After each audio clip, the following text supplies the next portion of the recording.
নমস্কাৰ মোৰ অন্য এটা ভিডিঅ'লৈ স্বাগতম জনাইছোঁ। এইজনী আমাৰ ৰাঙলীজনী দেহিও তাই আজি বিহু।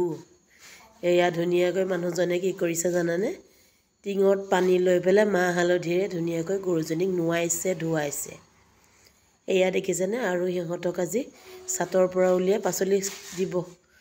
মানে লাও খা বেঙেনা খা বছৰে বছৰে বাঢ়ি যা, মাৰ সৰু বাপেৰ সৰু তই হবি বৰ বৰ গৰু। এনেদৰে এইখিনি পাচলি সিহঁতৰ গালৈ মৰা হয় এই মন্ত্ৰফাঁকি দি। আজিকালি পিছে নৈ নাই, পুখুৰীটো পানী শুকালে।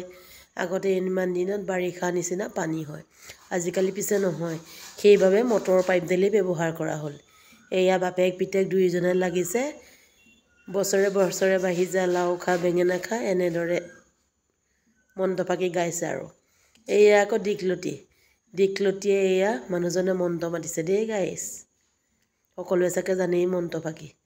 আমাৰ বোপায়েও আকৌ ছাগলীকো দীৰ্ঘজীৱী হ'বৰ কাৰণে ছাগলী গালৈও মাৰিছে। এয়া দেখিছেনে?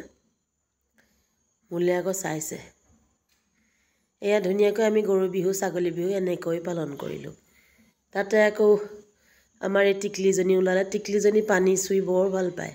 এয়া দেখিছেনে? পানী টিংটো তাই দেখুৱাই আছে।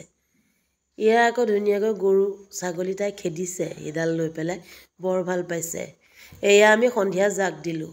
জাক দিয়ে আমি সামৰণি মাৰিছোঁ গৰু বিহু দেই গাইছ।